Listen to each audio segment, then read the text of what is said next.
So I want to briefly start with a very short analysis of ecological thought and awareness in the CVs or in the curricula of students in Bavaria, at least.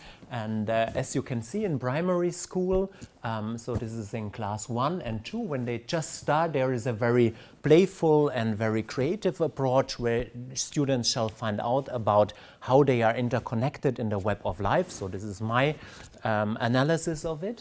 Then in class 5, there is, at least in Gymnasium and Realschule, there are some more topics to handle, and there it is God the Creator, and we can see there is a good portion of Moltmann and the Theology of Hope in it. And then if we go to 8th standard, we can see the topic again in Mittelschule and Gymnasium.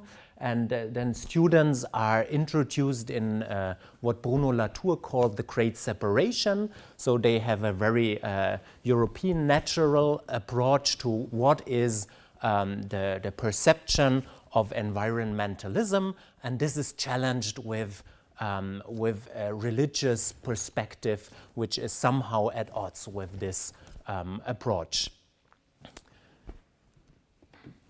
So some critical remarks. So since my field of study is the study of religion, and if we look at this model as it is in the curricula, so one could say quite a lot of it. I will just keep it very short.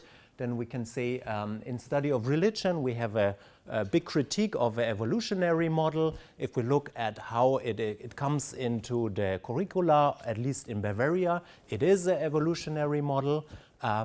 Then we can see that we can criticize the so-called colonial mindset, since we can see so-called primitive views for small children, then monotheistic religions comes first, and then if they grew up, then you will find the so-called Asian religions, which are much more later. And so you can see that somehow this can be compared to an evolutionary or to the model of development of religion. Biblical ideas and accounts are somehow morally narrowed down, and the separation between nature and culture is very much reified, and alternative epistemology so far, if we look at those curricula and those competences, they are not discussed. And if we look at what can be seen the great narrative within those curricula, this can be also seen as a crisis epistemology.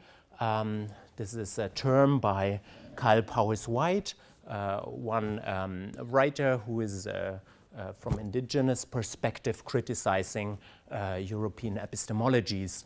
And if you just a short hint, if you look at the latest book of Johannes Lehnemann, quasi education in times of crisis or something like that, I just saw it at the book table, then you can see exactly a crisis epistemology.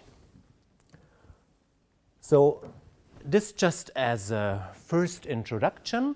Now I want to come to my main point. What is eco-criticism?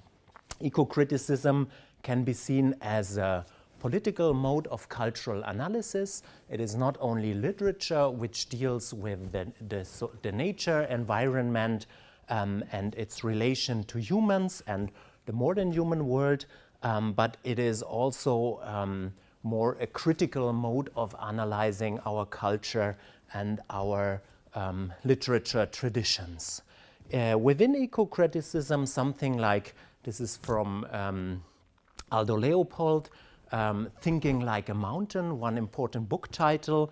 It shows how non-human actors are within the literature, and how eco-criticism, in a nutshell, criticizes our modes of thinking and reading which are somehow contaminated by a destructive anthropocentrism.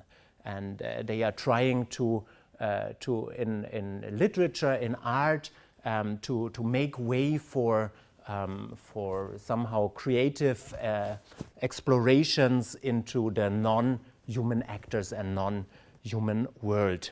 And one of the mantras of eco-criticism is that the basic values must be reconsidered, and art and literature can be very vital in that world or in that approach. So the very specific book by Timothy Morton, he wrote many books on eco-criticism. One is on being ecological, and it is some kind of meta-criticism that he is looking at all the literature that tries to tell us how to be ecological, more ecological, how to solve the ecological problem, and so on and so on. And he says that we already are ecological, and he's criticizing a way of apocalyptical thinking and of individual responsibilities. And he says that this is part of covering up somehow the truth we already know, and political analysis, and bringing it to a individual level. And his main questions are: how are we living ecological data? Do we like it? And if not, what do we want to do about that? So he's asking us to change the way how we are writing, how we are reporting, how we are thinking about being ecological. And his main argument is we are already ecological since we are connected with the modern human world. And one problem is that there in our minds, in our mindsets, is this gap between nature and culture, which brings me to my next point. So he builds up on Bruno Latour, Philippe Descola, and other scholars from sociology, from anthropology, who talk about the great separation, and that we can see that the Western civilization and its Western naturalism, which we can see from starting from 1800, is a big exception. So sometimes we do as if the Western perspective is the normative perspective and other perspectives are exceptions to that, but they can show with the anthropological data that it's the other way around, that European naturalism is but a small history within the bigger history of humankind and modern humankind. And the interesting thing about Bruno Latour is that he talks about the theological decisions that helped to pave the way for this distinction between nature and culture. And so one argument could be that if it has been theology helping to build up the separation between nature and culture, maybe theology, religions, theological education might also help to bring it back, or to make the connection again. And then if we look into some of the literature, we can see that nowadays it is mainly indigenous perspectives that are praised and that are seen as a countermodel to it. And for example, Gruman, he says that indigenous people have the capacity to renew kin relations in response to change. And Kyle Powys-White, whom I already quoted, he says that we should move from the epistemologies of crisis to epistemologies of coordination, and that this might be an approach to heal this nature-culture divide within our epistemologies. And one central approach, one central element, keyword, buzzword, call it however you want to call it, is kinship as a central category to think through this indigenous epistemologies. This brings me to my very last step within my presentation. So starting with the analysis of current school books, presenting the theoretical problems and innovations, fresh ways of thinking. Now the third step should be or might be how to teach the change, how to bring this theoretical engagement back to the classroom. So if we look at some of the conceptual ideas that are already there, one first starting point could be a critical deconstruction and self-criticism of what is already there. And as I presented in my first slide, I think there are some points we could discuss.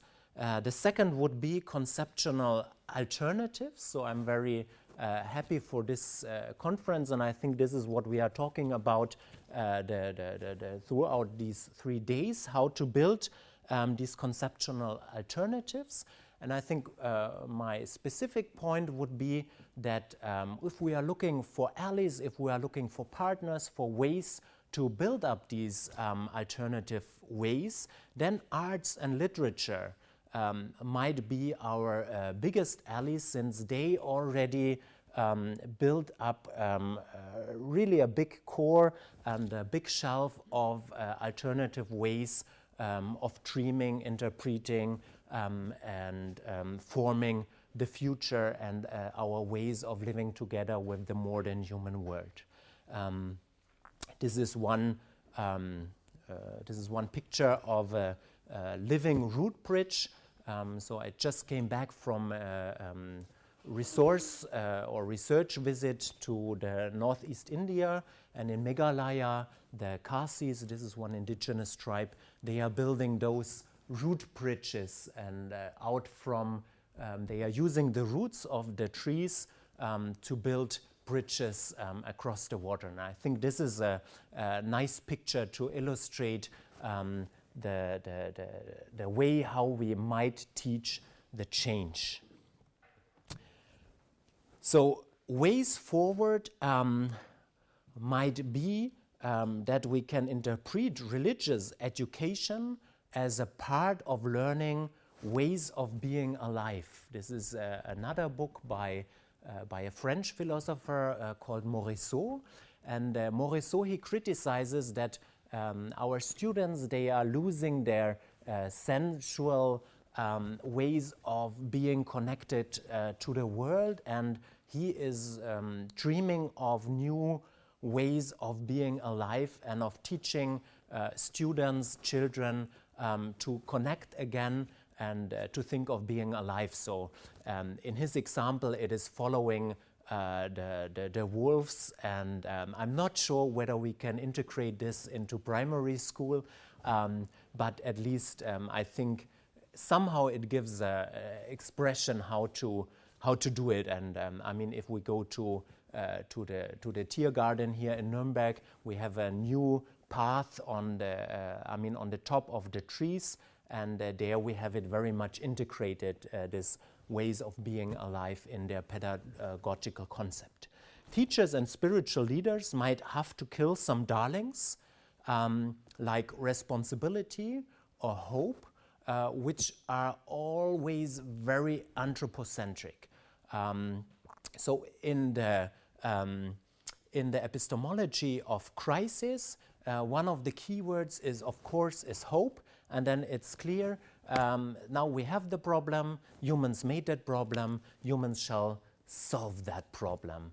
And if you look at it from this eco-critical perspective, then you can see this narrative is not a narrative of following the wolves, connecting with the trees, but it is a model of humans shall do it. And now we shall infuse them with some more hope. And if they have some more hope, then come on, let's do it, we can do it, and so on and so on. So new stories, rituals, and teaching methods still have to be explored. It's always very easy to find critical remarks like I did in the last 10 to 15 minutes, but more interesting and of course more challenging way forward is how to integrate new ways, new modes, and new stories, rituals, and teaching methods within the school system. So one question might be, why don't we explore that model of class 1 and 2, the competences that primary school students in Bavaria, at least, they shall learn? Why don't we use it also in class 5, class 8, and we expand those competences that students, they should have learned in class 1 and 2. And now I'm very much looking forward to your discussion, to your ideas, critical remarks on whether we should continue with a care-less approach or you still want to go for care more. Looking forward to your remarks.